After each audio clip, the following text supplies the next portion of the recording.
Hi friends, S Miracles YouTube ಚಾನಲ್ಗೆ ಸುಸ್ವಾಗತ. I hope ಎಲ್ಲರೂ ಕೂಡ ತುಂಬಾನೇ ಚೆನ್ನಾಗಿದ್ದೀರಾ. ನಾನಂತೂ ಹೈಲಿ ಪಾಸಿಟಿವ್ ಆಗಿದ್ದೀನಿ ಆ್ಯಂಡ್ ಹೆವಿಲಿ ಚೆನ್ನಾಗಿದ್ದೀನಿ. ಸೊ ನಾನು ಇವತ್ತು ಮಾತಾಡಕ್ಕೆ ಬಂದಿರೋ ಅಂಥದ್ದು ಒಂದು ರಿಲೇಷನ್ಶಿಪ್ಪಲ್ಲಿ, ಹಸ್ಬೆಂಡ್ ಆ್ಯಂಡ್ ವೈಫ್ ಅನ್ನೋ ಒಂದು ರಿಲೇಷನ್ಶಿಪ್ಪಲ್ಲಿ ಒಂದು ಮೂರನೇ ವ್ಯಕ್ತಿ ಇದ್ದಾಗ ಅನ್ನೋದ್ರ ಬಗ್ಗೆ ನಾನು ಮಾತಾಡೋದಕ್ಕೆ ಬಂದಿದ್ದೀನಿ. ಓಕೆ, ಈಗ ಡೈರೆಕ್ಟ್ ಆಗಿ ಟಾಪಿಕ್ಗೆ ಬರೋಣ. ಒಂದು XYZ ಲೇಡಿಯವರು ಆ್ಯಂಡ್ ABC ಇವರು ಜೆಂಟ್ಸ್. ಓಕೆನಾ, ಇವರಿಬ್ರು ಹಸ್ಬೆಂಡ್ ಆ್ಯಂಡ್ ವೈಫ್. ಇವರಿಬ್ಬರ ಮಧ್ಯೆ ಒಂದು ಮಿಡ್ಲಲ್ಲಿ ಒಂದು ಪರ್ಸನ್ ಇದ್ದಾರೆ. ಸೊ ಅವ್ರನ್ನ ಬರೀ ನಾವು ಎನ್ ಅಂತ ತಗೊಳ್ಳೋಣ. ಓಕೆ, ಮಿಡಲ್ ಅಲ್ಲಿರುವಂಥ ಥರ್ಡ್ ಪರ್ಸನ್ ಅವರು. ಸೊ ಎನ್ ಅಥವಾ ಥರ್ಡ್ ಪರ್ಸನ್ ಅಂತ ಹೇಳೋಣ. ಈ ನಾನೀಗ ABC ಬಗ್ಗೆ ಹೇಳ್ತಾ ಇದ್ದೀನಿ. ಈ ಜೆಂಟ್ಸ್ ಏನಿದ್ದಾರೆ, ಎನ್ ಅಥವಾ ಮಿಡಲ್ ಅಲ್ಲಿರೋ ಲೇಡಿ ಏನಿದ್ದಾರೆ ಅವರಿಗೆ ಒಂದು ರಿಲೇಶನ್ಶಿಪ್ ಇರುತ್ತೆ. ಸೊ ಮಿಡಲ್ ಅಲ್ಲಿ ನಮ್ಮ ಕಥಾನಾಯಕಿ ಆಗಿರುವಂತಹ XYZ ಲೇಡಿ ಇವರಿದ್ದಾರೆ. ಸೊ ನಾನು ಇವರೇ ಅಂತ ಹೇಳಲ್ಲ, ಸಮ್ ಟೈಮ್ಸ್ ಇವರಿಗೆ ಬೇರೆ ರಿಲೇಶನ್ಶಿಪ್ ಇರ್ಬೋದು. ಸೊ ಈ ABC ಏನಿದಾರಲ್ವ ನನ್ನ ಇನ್ನೊಂದು ಕಥಾನಾಯಕ, ಅವರಿಗೆ ಹರ್ಟ್ ಆಗ್ತಾ ಇರ್ಬೋದು, ಯಾರಿಗೆ ಆಗಿರ್ಬೋದು. ನಾನು ಈಗ ಈ ಒಂದು ರಿಲೇಶನ್ಶಿಪ್ ಅಲ್ಲಿ ಥರ್ಡ್ ಪರ್ಸನ್ ಯಾಕೆ ಎಂಟರ್ ಆಗ್ತಾರೆ, ಹೇಗೆ ಎಂಟರ್ ಆಗ್ತಾರೆ ಆ್ಯಂಡ್ ಇದರಿಂದ ಏನು ಎಫೆಕ್ಟ್ ಆಗುತ್ತೆ ಅನ್ನೋದ್ರ ಬಗ್ಗೆ ಮಾತಾಡಕ್ ಬಂದಿದ್ದೀನಿ. ಸೊ ಈ ನನ್ನ XYZ ಇದ್ದಾರೆ, ABC ಇದ್ದಾರೆ. ಸೊ ಇವರಿಬ್ರು ಚೆನ್ನಾಗೇನೆ ಇರ್ತಾರೆ. ಮಿಡಲ್ ಅಲ್ಲಿ ಒಂದು ಥರ್ಡ್ ಪರ್ಸನ್ ಎಂಟ್ರಿ ಆಗುತ್ತೆ. ಅಥವಾ ಇವರಿಬ್ರು ರಿಲೇಶನ್ಶಿಪ್ ಬರೋಕ್ಕಿಂತ ಮುಂಚೆನೆ ಅವರ ಮಧ್ಯೆ ಒಂದು ಪರ್ಸನ್ ಇರ್ತಾರೆ. ಅವ್ರು ಅದನ್ನ ಹೈಡ್ ಮಾಡಿಬಿಟ್ಟು ಈ ಒಂದು XYZ ನ ಏನೋ ಮದುವೆ ಆಗಿರ್ತಾರೆ. ಸೊ ಇದು ರಿಯಲಿ ಅವ್ರು ಮಾಡುವಂತಹ ದೊಡ್ಡ ಮಿಸ್ಟೇಕು. ಇದಕ್ಕೆ ಕ್ಷಮೆ ಅನ್ನೋದೇ ಇರೋದಿಲ್ಲ ಅಂತ ನಾನು ಅನ್ಕೊಳ್ತೀನಿ. ಯಾಕೆಂದ್ರೆ ಆಲ್ರೆಡಿ ಒಂದು ರಿಲೇಶನ್ಶಿಪ್ ಅಲ್ಲಿ ಇದ್ದೀನಿ ನಾನು ಅಂತ ಅಂದಾಗ ಇನ್ನೊಂದು ಹೆಣ್ಣನ್ನ ನಾವು ಮದುವೆ ಆಗ್ಬಿಟ್ಟು ಅಥವಾ ಇನ್ನೊಂದು ಹೆಣ್ಣನ್ನ ನಮ್ಮ ಲೈಫಿಗೆ ತಂದ್ಬಿಟ್ಟು ನಾವು ಅವರಿಗೆ ಅನ್ಯಾಯ ಮಾಡೋದಿದೆಯಲ್ಲ, ಅದು ನಿಜವಾಗ್ಲೂ ಅಕ್ಸೆಪ್ಟೇಬಲ್ ಅಲ್ವೇ ಅಲ್ಲ. ಯಾಕೆಂತಂದ್ರೆ ಪ್ರತಿಯೊಂದು ತಂದೆ ತಾಯಿ ಕೂಡ ಅವ್ರ ಮಗು ಹುಟ್ಟಿದಾಗ ಅವರು ಅವಳನ್ನ ರಾಣಿ ತರ ಸಾಕಿರ್ತಾರೆ. ಅವ್ರಿಗೆ ಅವ್ರ ಮಗಳೇ ಎಲ್ಲ ಆಗಿರ್ತಾಳೆ. ಸೊ ಅಂತ ಒಂದು ಕಷ್ಟದಲ್ಲಿ ಕೂಡ, ಕಣ್ಣೀರಲ್ಲಿ ಕೂಡ ಆ ಮಗುನ ಸಾಕಿ ದೊಡ್ಡದ್ ಮಾಡಿ ಬೆಳೆಸಿರ್ತಾರೆ ಅವರು. ಅಂತ ಮಗುನ ನಾವು ಕರ್ಕೊಂಡ್ಬಂದು ಹಿಂಸೆ ಕೊಟ್ವಿ ಅಂತ ಅಂದ್ರೆ ಅದು ನಮ್ಮ ಜೊತೆ ಇನ್ನೊಬ್ರು ರಿಲೇಶನ್ಶಿಪ್ ಅಲ್ಲಿ ಇದ್ದಾರೆ ಅನ್ನೋದು ನಮಗೆ ಗೊತ್ತಿದ್ದು ನಾವು ಈ ಹೆಣ್ಣನ್ನ ಕರ್ಕೊಂಡ್ಬಂದು ಈ ಹೆಣ್ಣಿನ ಮೇಲೆ ನಾವು ಆಪಾದನೆ ಹಾಕಿದ್ವಿ ಅಂಡ್ ಅದಕ್ಕೆ ಬೇರೆಯವರು ಕೂಡ ಸಪೋರ್ಟ್ ಮಾಡ್ತಿದ್ದಾರೆ ಅಂತಂದ್ರೆ ಖಂಡಿತ ಅದು ಅಕ್ಸೆಪ್ಟೇಬಲ್ ಅಲ್ಲ. ಯಾರೇ ಅದರಲ್ಲಿ ಪಾರ್ಟಿಸಿಪೇಟ್ ಮಾಡಿದ್ರು ಕೂಡ ಅದನ್ನ ದೇವ್ರು ಖಂಡಿತ ಕ್ಷಮಿಸಲ್ಲ. ನಾನು ಇದನ್ನ ತುಂಬಾ ಖುಷಿಯಾಗಿ ಹೇಳ್ತಿದ್ದೀನಿ. ಯಾಕೆಂತಂದ್ರೆ ನಾನು ನನ್ನ ವುಂಡ್ಸ್ಗಳನ್ನ ಸಂಪೂರ್ಣವಾಗಿ ಹೀಲ್ ಮಾಡ್ಕೊಂಡಿದ್ದೀನಿ. ಹಾಗಾಗಿ ಈ ಮ್ಯಾಟರ್ ಬಗ್ಗೆ ಮಾತಾಡ್ಬೇಕು ಅಂತಾನೆ ನಾನು ಬಂದಿದ್ದೀನಿ. ಸೊ ಈ XYZ ಗೆ ಯಾರೇ ಹರ್ಟ್ ಮಾಡಿದ್ರು ಅದನ್ನ ಅಕ್ಸೆಪ್ಟೇಬಲ್ ಅಲ್ಲ. ಬಟ್ ಈ XYZ ಏನಾದ್ರೂ ತಪ್ಪು ಮಾಡಿದ್ರೆ ಹೇಗೆ ಅವಳು ರಾಂಗ್ ಆಗ್ತಾಳೆ ಅನ್ನೋದನ್ನ ಕೂಡ ನಾನು ಹೇಳ್ತೀನಿ. ಅವಳು ತಪ್ಪಾಗ್ತಾಳೆ ಅನ್ನೋದನ್ನ ಕೂಡ ನಾನು ಮಾತಾಡ್ತೀನಿ. ಈಗ ABC ಬಗ್ಗೆ ಮಾತಾಡೋಣ. ಈ ABC ಆ್ಯಂಡ್ ಥರ್ಡ್ ಪರ್ಸನ್ ಇಬ್ರು ಸೇರ್ಕೊಂಡು ಈ XYZ ಗೆ ಮೋಸ ಮಾಡ್ತಾ ಇದ್ದಾರೆ ಅಂತ ಅಂದ್ರೆ ಖಂಡಿತವಾಗ್ಲೂ ಇದನ್ನ ಯಾವ ದೇವರು ಕೂಡ ಕ್ಷಮಿಸೋದಿಲ್ಲ. ಆ್ಯಂಡ್ ಯಾರು ಕೂಡ ಅಂತ ಕೆಲಸನ ಮಾಡೋದಕ್ಕೆ ಹೋಗಲೇಬೇಡಿ. ಇದ್ರ ಮಧ್ಯ ಈಗ XYZ ಏನೆಲ್ಲ ಮಾಡ್ಬೋದು. ಈಗ ABC ಮದುವೆ ಆಗಿದೆ. ಯಾರು ತಾಳಿನ ಕಟ್ಸ್ಕೊಂಡಿರ್ತಾರೆ ಅವರಿಗೆ ರಿಯಲ್ ಆಗಿ ವ್ಯಾಲ್ಯೂ ಇರತ್ತೆ. ಹೆಂಡತಿ ಆದವಳಿಗೆ ಇರುವಂತಹ ವ್ಯಾಲ್ಯೂನೇ ಬೇರೆ. ಅವಳು ಆ ಲೆವೆಲ್ ಅಲ್ಲಿ ಇರ್ತಾಳೆ, ಅದು ಬೇರೆ. ಅವಳು ಹಾನೆಸ್ಟ್ ಆ್ಯಂಡ್ ಲಾಯಲ್ ಆಗಿದ್ರೆ ಅಂತೂ ದೇವರು ಈ ಲೆವೆಲ್ ಅಲ್ಲೇ ಇಟ್ಟಿರ್ತಾನೆ. ಸೊ ಅಂತ ಹೆಣ್ಣಿಗೆ ನೀವೇನಾದ್ರೂ ಮೋಸ ಮಾಡಿದ್ರಿ ಅಂತ ಅಂದ್ರೆ ಆ ಹೆಣ್ಣು ಒಂದು ಮಾತಾಡೋ ಅವಶ್ಯಕತೆ ಕೂಡ ಇಲ್ಲ. ನಿಮ್ಮ ಲೈಫ್ ಸ್ಪಾಯ್ಲ್ ಆಯ್ತು ಅಂತಾನೆ ಅರ್ಥ. ಆಕೆ ತನ್ನ ಮನಸ್ಸಲ್ಲಿ ಏನು ಬಯಸದೇ ಇರ್ಬೋದು, ಅಂತ ಒಂದು ಕುಟುಂಬ ಅವ್ರಿಗೆ ಸಪೋರ್ಟ್ ಮಾಡ್ತು ಅಂತ ಅಂದ್ರೂ ಕೂಡ ಖಂಡಿತ ಅದು ರಾಂಗ್ ಆಗೇ ಇರುತ್ತೆ. ಸೊ ಓಕೆ, ಈಗ ಈ ನನ್ನ XYZ ಇದ್ದಾಳಲ್ಲ, ಇವ್ರು ಏನೇನು ಮಾಡ್ಬೋದು ಹಾಗಾದ್ರೆ.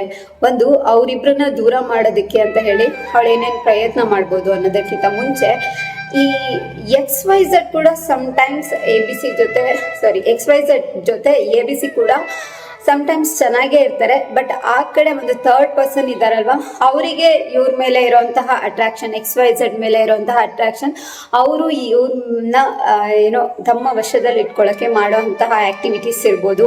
ಆ್ಯಂಡ್ ABC XYZ ಬಗ್ಗೆ ಕೆಟ್ಟದಾಗಿ ಅವ್ರ ಹತ್ರ ಹೇಳಿ ಅವ್ರನ್ನ ಹೌದು ರಾಂಗ್, ನನ್ನ ವೈಫ್ ರಾಂಗ್ ಅಂತ ಮನೆಯಲ್ಲಿ ಜಗಳ ಮಾಡಿಸೋದಿರ್ಬೋದು. ಈ ಥರ ಎಲ್ಲ ಮಾಡ್ತಾ ಇರ್ತಾರಲ್ವ. ಸೊ ಇದನ್ನ ಮಾಡ್ತಾ ಇದ್ದಂಥ ಟೈಮಲ್ಲಿ ಈ ABC ಆ್ಯಂಡ್ ಏನಿದ್ದಾರೆ ಇವರು ಅವ್ರ ಮಾತು ಕೇಳ್ಕೊಂಡು ತಮ್ಮ ಹೆಂಡತಿ ಮೇಲೆ ಪುಕ್ಷಾಟೆ ಅನುಮಾನ ಪಟ್ಕೊಂಡು ತಮ್ಮ ಹೆಂಡತಿಗೆ ಇಲ್ಲದೆ ಇರೋ ರೋದನೆ ಕೊಡೋದಿದೆಯಲ್ಲ, ಹೈಲಿ ಏನಂತ ಹೇಳೋದು, ಇದು ಕರ್ಮ ಬೆನ್ನು ಹತ್ಕೊಂಡು ಬರೋದಕ್ಕೋಸ್ಕರನೇ ಅವ್ರು ಮಾಡೋದು ಅಂತ ಹೇಳ್ತಾರಲ್ಲ, ಅದಕ್ಕೆ ಅಂತಾನೆ ನಾನು ಅನ್ಕೊಳ್ತೀನಿ. ಸೊ ಆ್ಯಂಡ್ ಏನು XYZಗೆ ABCಗೆ ಏನು ಥರ್ಡ್ ಪರ್ಸನ್ ತನ್ನ ವಶದಲ್ಲಿ ಇಟ್ಕೋಬೇಕು ಅಂತ ಮಾಡಿರ್ತಾರೆ ಅದೆಲ್ಲ ಈ XYZಗೆ ಗೊತ್ತಿರತ್ತೆ.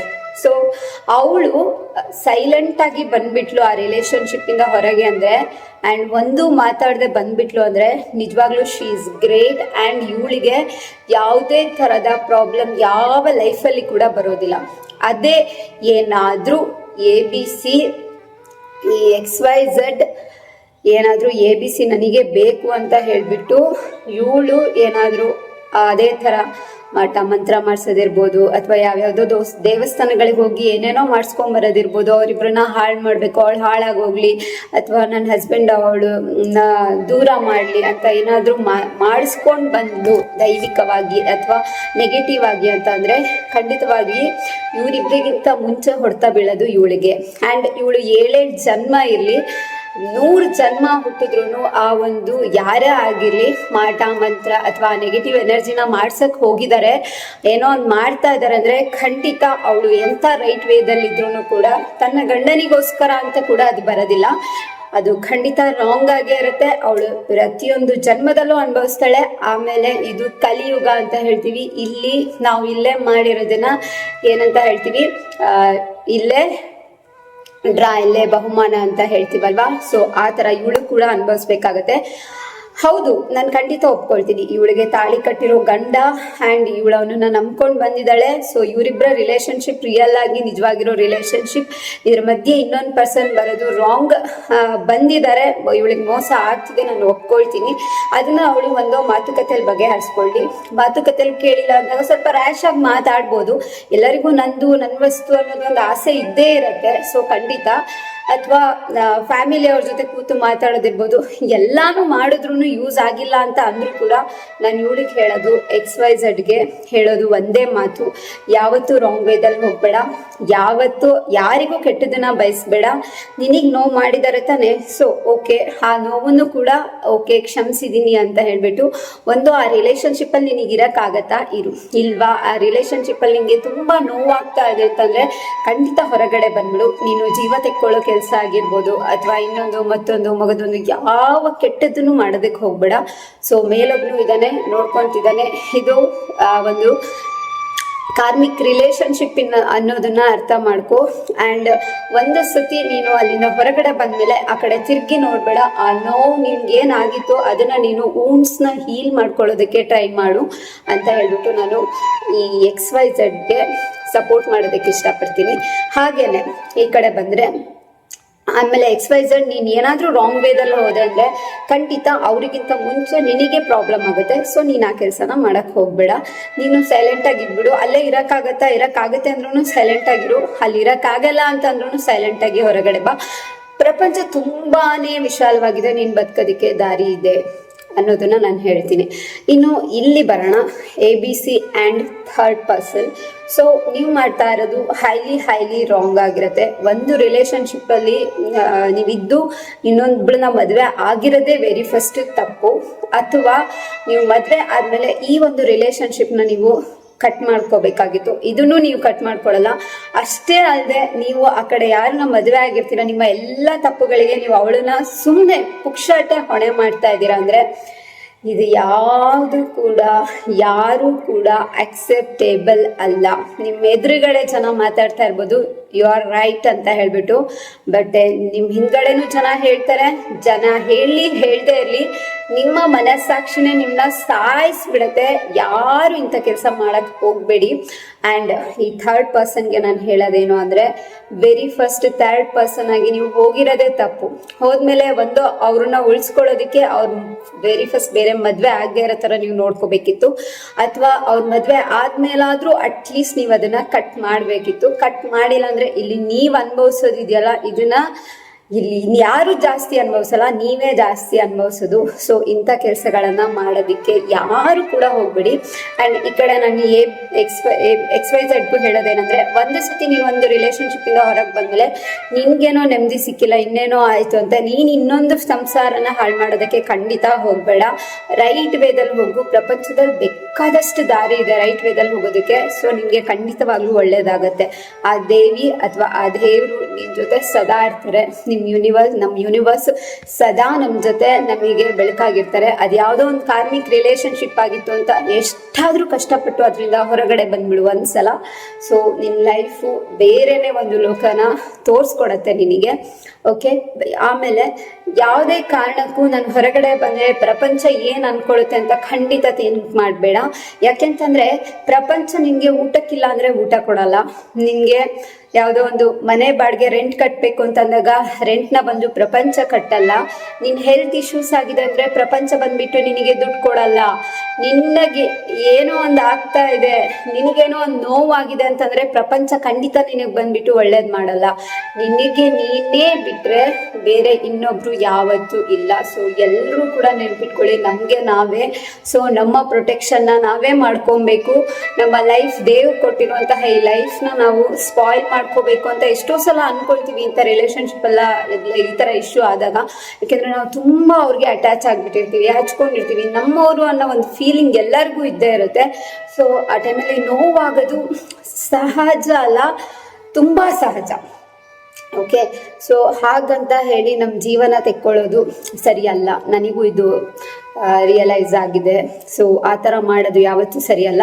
ಹಾಗಂತ ಅವರಿಬ್ಬರು ರಿಲೇಷನ್ಶಿಪ್ ಹಾಳಾಗಲಿ ಅಂತ ಹೇಳಿ ನಾವೇನೋ ಒಂದು ಮಾಡಿಸ್ಕೊಂಡು ಬರೋದು ಕೂಡ ಖಂಡಿತವಾಗೂ ಸರಿಯಲ್ಲ. ಯಾಕೆಂದರೆ ಇದು ಪ್ರಪಂಚದಲ್ಲಿ ನಡೀತಾ ಇರೋದು. ಹಾಗಾಗಿ ನಾನು ಇದ್ರ ಬಗ್ಗೆ ಮಾತಾಡ್ತಾ ಇದ್ದೀನಿ. ಸೊ ಹಾಗಾಗಿ ಆ ಕೆಲಸನ ಮಾಡೋಕ್ಕೆ ಹೋಗ್ಬೇಡ. ಆ್ಯಂಡ್ ಒಂದು ಸತಿ ಇವಳು ಬಿಟ್ಟು ಹೋದ್ಲು ಅಂದರೆ ಅಟ್ಲೀಸ್ಟ್ ನಾನು ಅವಳ ಹಸ್ಬೆಂಡ್ ಆ್ಯಂಡ್ ಥರ್ಡ್ ಪರ್ಸನಿಗಾದರೂ ಹೇಳೋದು, ಅಟ್ಲೀಸ್ಟ್ ನೀವಿಬ್ಬರು ಇವಾಗಾದರೂ ಚೆನ್ನಾಗಿರಿ. ಅವಳು ಬಿಟ್ಟು ಹೋಗಿದ್ದಾಳೆ, ಮತ್ತೆ ಅವಳಿಗೆ ತೊಂದರೆ ಕೊಡಕ್ಕೆ ಹೋಗಬೇಡಿ.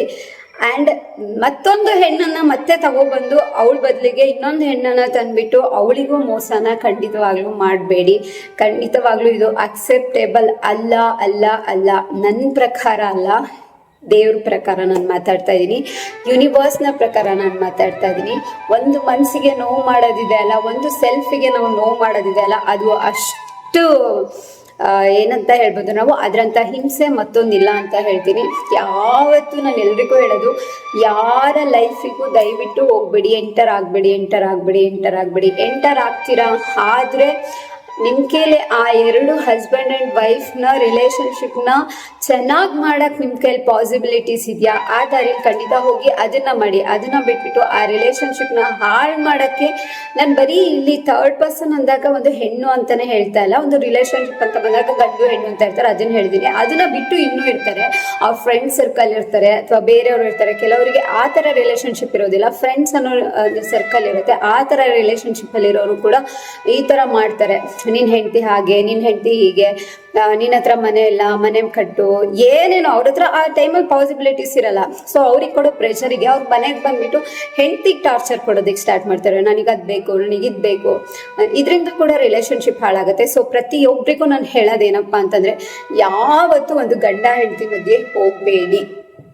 ಹೋದರೆ ಅವರಿಬ್ಬರು ರಿಲೇಷನ್ಶಿಪ್ನ ಆದಷ್ಟು ಚೆನ್ನಾಗಿ ಮಾಡೋದಕ್ಕೆ ಏನಾದರೂ ಒಂದು ಪ್ರಯತ್ನ ಮಾಡಿಬಿಟ್ರೆ, ಆ ರಿಲೇಷನ್ಶಿಪ್ನ ಹಾಳು ಮಾಡೋ ಪ್ರಯತ್ನಕ್ಕೆ ಯಾವತ್ತೂ ಕೂಡ ಹೋಗಬೇಡಿ ಅಂತ ಹೇಳ್ತೀನಿ. ಆಮೇಲೆ ಈ ಥರ ಒಂದು ರಿಲೇಷನ್ಶಿಪ್ಪಲ್ಲಿ ಇಶ್ಯೂಸ್ ಆಗಿದೆ ಅಂತ ಅಂದಾಗ, ಆ ಹೆಣ್ಣೆ ಇರ್ಬೋದು, ಆ ಗಂಡೆ ಇರ್ಬೋದು, ನಮಗೆ ಈ ಥರ ನೋವಾಗ್ತಿದೆ ಅಂತ ಒಂದು ಹೇಳ್ಕೊಂಡಾಗ ಫ್ಯಾಮಿಲಿಯವರು ಕೂಡ ಅಷ್ಟೇ. ನನ್ನ ಪ್ರಕಾರ ಫ್ಯಾಮಿಲಿಯ ರೆಸ್ಪಾನ್ಸಿಬಿಲಿಟಿ ಕೂಡ ತುಂಬಾ ಇರುತ್ತೆ.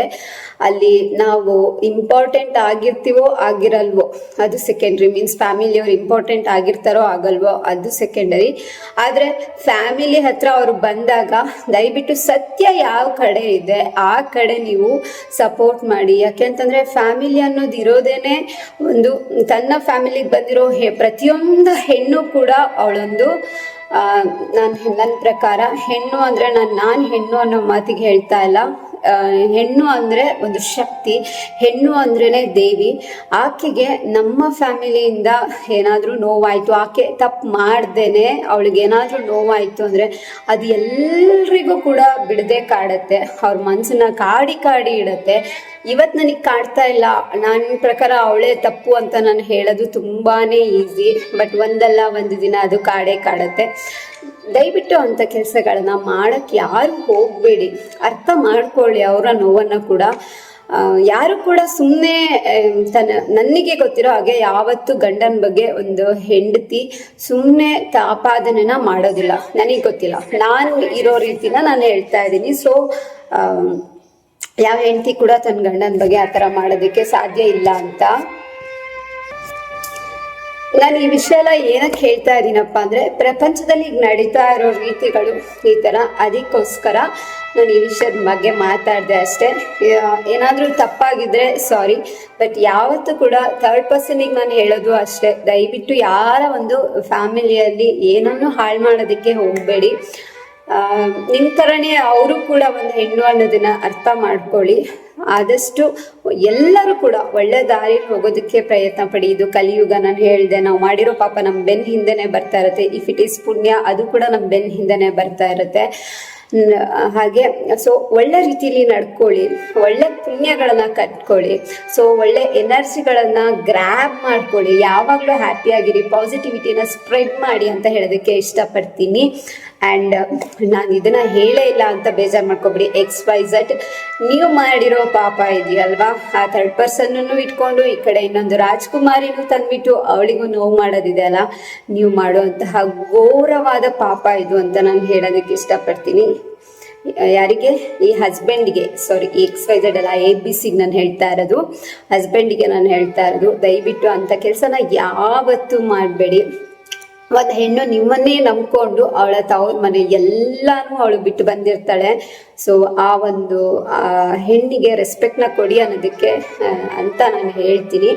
ಸೊ ಇನ್ನು ನಿಮ್ಮ ಇಷ್ಟ, ಅವರವರ ಪರ್ಸ್ಪೆಕ್ಟಿವ್ ಆ್ಯಂಡ್ ಅವರವ್ರ ಇಷ್ಟ ಆಗಿರುತ್ತೆ. ಆ್ಯಂಡ್ ಎಸ್ ಮಿರಾಕಲ್ಸ್ ಯೂಟ್ಯೂಬ್ ಚಾನಲ್ನ ಲೈಕ್ ಮಾಡ್ತಾ ಇರೋದಕ್ಕೆ, ಶೇರ್ ಮಾಡ್ತಾ ಇರೋದಕ್ಕೆ, ಸಬ್ಸ್ಕ್ರೈಬ್ ಮಾಡ್ತಾ ಇರೋದಕ್ಕೆ ತುಂಬಾ ಧನ್ಯವಾದಗಳು. ಆಲ್ವೇಸ್ ಹೀಗೆ ನನಗೆ ಸಪೋರ್ಟ್ ಮಾಡ್ತಾ ಇರಿ. Thank you.